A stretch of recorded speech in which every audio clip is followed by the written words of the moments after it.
കർഷകനായ രാമകൃഷ്ണനാണ് റീൽസ് പാടശേഖരത്തിൽ ഇവയെല്ലാം കൃഷി ചെയ്തിരിക്കുന്നത്. പൊള്ളുന്ന ചൂടിനെ പ്രതിരോധിക്കാൻ ശരീരത്തിൽ ജലാംശം നിലനിർത്തേണ്ടത് അത്യാവശ്യമാണ്. വേനൽ ചൂടിനെ തടയാൻ ഏറ്റവും മികച്ച നാടൻ വിഭവമായ പൊട്ടുവെള്ളരി മുതൽ തണ്ണിമത്തൻ, വെള്ളരിക്ക, ചീര തുടങ്ങിയ വിളകളാണ് പ്രധാനമായും രാമകൃഷ്ണൻ കൃഷി ചെയ്യുന്നത്. നമ്മൾ എന്തൊക്കെ കൃഷിയാണ് പ്രധാനമായിട്ട് ഇവിടെ ചെയ്യുന്നത്? ഇവിടെ പ്രധാനമായിട്ട് ചെയ്യണത് പൊട്ടുവെള്ളരി, കുക്കുംബർ, വാഴ, കപ്പ, പിന്നെ ഇടയ്ക്ക് മറ്റേ ബീച്ചിൽ പാവക്ക, അങ്ങനെയുള്ള കുറച്ച് കൃഷികൾ, പയർ. ഈ വേനൽക്കാലത്താണല്ലോ ഏറ്റവും കൂടുതൽ ഈ പൊട്ടുവെള്ളരിക്ക് ആവശ്യം വരുന്നത്.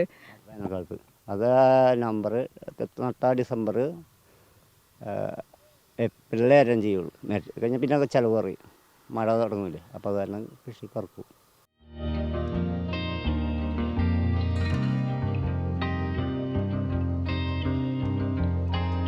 നമ്മൾ എങ്ങനെയാണ് ഈ പൊട്ടുവെള്ളരി കൊടുക്കുന്നത്? ഈ കടകളിലേക്കാണോ അതോ ഇവിടുത്തെ പ്രദേശവാസികൾ തന്നെയാണോ ഈ പച്ചക്കറിയൊക്കെ വാങ്ങുകയൊക്കെ ചെയ്യുന്നത്?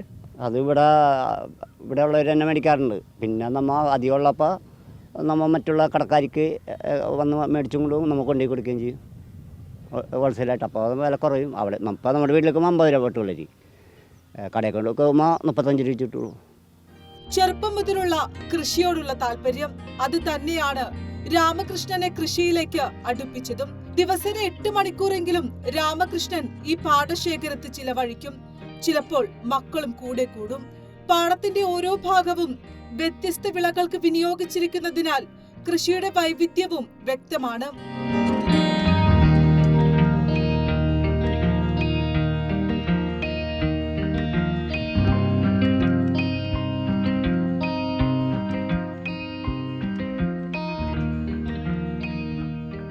ഇവയ്ക്ക് പുറമെ വിളവിന്റെ നിറക്കാഴ്ച കാണാൻ ഒട്ടേറെ ആളുകളാണ് ദിവസേന റീൽസ് പാടശേഖരത്തേക്ക് എത്തുന്നത്. കുടുംബങ്ങളുമായി എത്തുന്നവർ കൃഷിയിടത്തിന്റെ പച്ചപ്പിനൊപ്പം ചിത്രങ്ങളും വീഡിയോകളും എടുക്കുന്നതും പതിവ് കാഴ്ചയാണ്. Kerala vision news, Kochi.